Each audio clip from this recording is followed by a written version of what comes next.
for these conversations. Mm-hmm. I'm making sure we're getting the facts. And I think, again, is just thinking about, same to my work at Biogen, is thinking about what are all the different perspectives here that need to be funneled into this? And like, how do I take that on both through conversations, and then how do I retain that mentality as I'm doing my own work?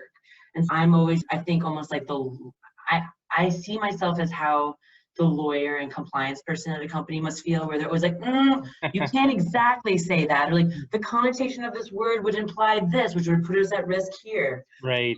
I'm always doing that for my PR counterparts when I'm like crushing their vibe on being able to like say like cool, spinny, like hot, sexy things. Right. So I feel like less cool there, but I'm well accustomed to that role, so that's fine.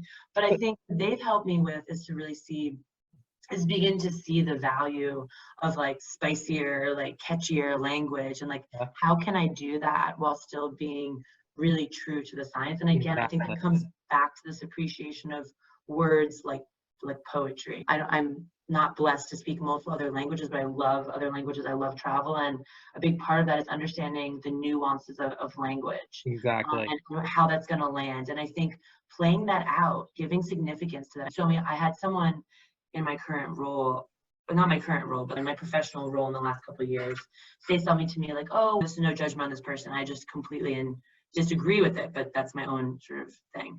This person said, oh, you don't have to be a scientist to write about science stuff. Like, it doesn't matter. You're almost like a management consultant. Like, you don't need to be a specialist in this.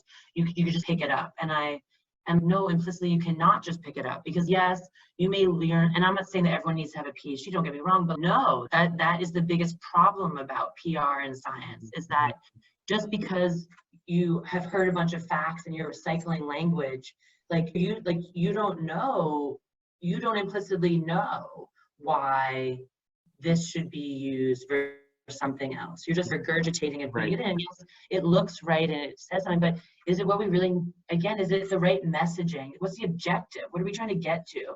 What are you trying to open up for those people down that line? For example, I think a lot of people will talk about a drug asset and they'll give the details of what type of drug asset that is. For example, some random word. It's like, why am I taking up, it's like real estate, why am I taking up so much space with those 3 words that no one knows what they mean? Also, no one should care. Why would they care? They're not synthesizing the drug. What's the point of the drug? It does this. What's the outcome? So I think for me, it's a lot about how do we catch people's eyes, particularly people who are super ADHD or have no attention span whatsoever.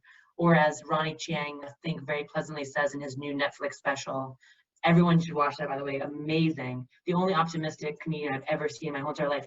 But he says, like, how many screens can we get in front of our face at the same time, plus the Apple Watch? So no one's paying attention.